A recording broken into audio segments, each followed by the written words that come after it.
Welcome back. Ice facials and milk sprays are just some of the go-to DIY hacks for many celebrities. Yes, but are they a benefit? Yeah. Look, Miriam, we ask this question all the time. Do we? Look at her face. Look at it. Not today. It's been a big weekend. Here to talk us through is the skin nerd, aka Jennifer Rock. Good morning to you, Jennifer. Hello, lovely to have you here. We see these hacks all the time, and I love when you come in because you just go absolutely okay or absolutely rubbish, and we love that. I love that you volunteer your face for science. Like, that's the part that I am the most excited about, Alan. I'm not going to lie. Who are we starting with? So we're starting today with Priyanka Chopra. Yes. She does a DIY face mask. What is it and how do we do it? So essentially, it's a combination of flour, yogurt, milk, sandalwood, and turmeric. So it's almost like herbs. And who is she now? so she's an Indian actress and film producer. She's renowned, has the most beautiful skin, and I suppose what she leans upon is essentially Ayurvedic ways. Is she with your man from the Bounce? Nick Jonas.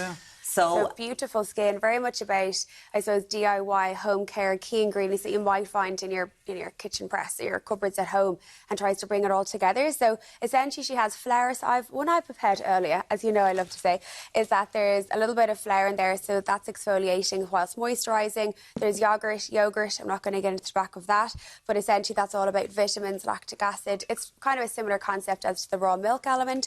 Then you have milk in it, and then there's sandalwood and turmeric in it as well. Ultimately having that anti-inflammatory element. It's cool, though. It is cool. Well, I suppose the yogurt and the milk, I suppose, have come from the fridge, so in that sense, you're going to have that soothing element. Why are you laughing?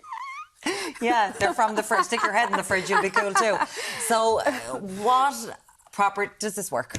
Look, it's really hydrating. It'll be really calming. Exactly as you said, Alan, it's going to be very soothing and cooling on the skin. I'm not a huge fan of putting neat ingredients like turmeric and sandalwood on. The yogurt you're going on the flour, maybe. The yogurt people put the turmeric, I'd be a bit... A little step too far, though the premise behind it is that it's really brightening for the skin. So look, if you're going to... If you've got yogurt just about out and you don't want it for the bacteria in your gut and you want it for your face, for whatever reason, there's no harm in having the yogurt and the flour together. I would just ask people not to be massaging it in, because essentially the flour will have an element of an exfoliation impact on it. Does that leave your face? Look. You are now. So I'm walking around all morning like this. A little bit. You do need to truly, thoroughly cleanse it off. But look, I did try it over the weekend, as I often do when you guys put me to the test, and skin did feel bright, fresh, cooled. So there's no harm in what they're applying. There's no harm. Exactly. There's no harm in it. So there's always a difference between do I rate or slate. I'd say it's perfectly safe. So there's a middle ground there. Okay, now we're going to talk Victoria Beckham.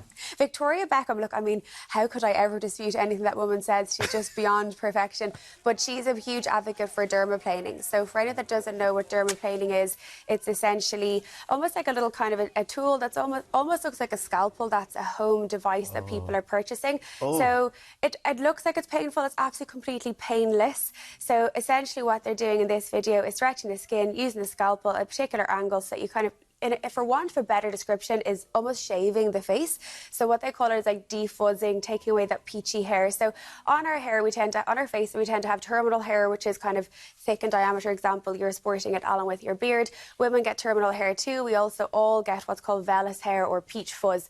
When you put makeup on, sometimes it will settle into it. A lot of people tend to have quite a lot of it on the side of their face, those that identify as female. So the whole goal is that you're just literally applying it to the face and you're removing excess unwanted, what people would describe as aesthetically unwanted hair. An awful lot of people would be like, okay, this is like we can't even have peach fuzz now, like it's a part of our skin. What do you think? Because I've used this before and I came out looking like Desperate Dan. I was like, I had a bigger beard than you. I was like, right, I'm ready to go, lads. This is, whoom. I felt like I had stubble. It triggered growth. I was like, what the hell is going on here? I've got fetlocks over here. And I was just like, I didn't like it at all. A lot of makeup artists are advocating for it. So where do I stand? Look, I have hirsutism, which is essentially when a woman would have a lot of male moor-like hair. So I totally understand the desire to want to remove hair. I've waxed hair, I've lasered people's faces for years. I get it. My reluctance with it is that people are purchasing them at home very affordably, and what we see on the Skin Nerd is an awful lot of people, increasingly so, coming to us and they're having breakouts, bacteria, irritation, because people aren't using the product properly. So where I'd probably say if it's something that's bothering you is go to professional, have it done in the sequence that they recommend. What I'm finding is because it's such a trend on TikTok, people are doing it on the daily, and if you think about that vellus hair, its prime reason for being there is to protect the skin and to protect the hair follicle. So I veer towards not a big fan of it. I've seen too many issues with irritation, sensitivity, but on the base of it, if there's nothing wrong with it, I just don't think we're I think we're being harsh on ourselves and asking ourselves to be this version of absolute flawlessness. Okay, she's one of the world's top models. What does Cindy Crawford do to make her look so gorgeous? Wouldn't you pay attention? Sorry, what does Cindy do? Because I will now take note. But Cindy Crawford is all about milk and water spray. How old is she now? I honestly don't know what age she is. 50s, is she? She looks... And can I just say, I don't think milk and water is the answer to everything. I think genetically she landed quite well in that lottery. And also, she had probably a lot of other treatments going on. She came out looking like me, a bit of milk, and next thing she was like, I'm Cindy Crawford. She kept the milk the whole way through. Yeah, so look, this is milk and water. Essentially, it is nothing fancy to it. It is your regular milk that they're saying you get at home. She's 59. She's 59 top tips. But ultimately, I would be a bigger advocate if you're going to mix milk and water is you're supposed to be going for raw, unpasteurised, unprocessed milk so that you are getting your lactic acid and you're getting all those minerals and vitamins in there. What's it meant to do? So essentially, if you think about, you said it to me earlier, Alan, you're so right. I've said it many a time. Milk we know about because of lactic acid, and I always think back to our history book days where we talked about Cleopatra bathing in her goat milk. Baths and stuff That's like the same premise. It's brightening, exfoliating, lightening. My reluctance is Are you meant to spray it? Yeah, you're supposed to spray it. You spray every morning. I use her spray every morning. I'm going to stink of milk all day.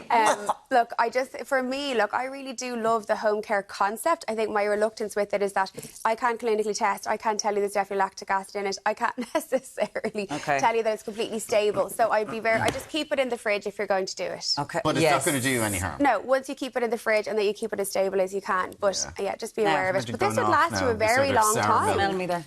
But if you think about the milk that you purchase in the shop, how long of its shelf life? What do you get a week out of it? Now, come on, let's go.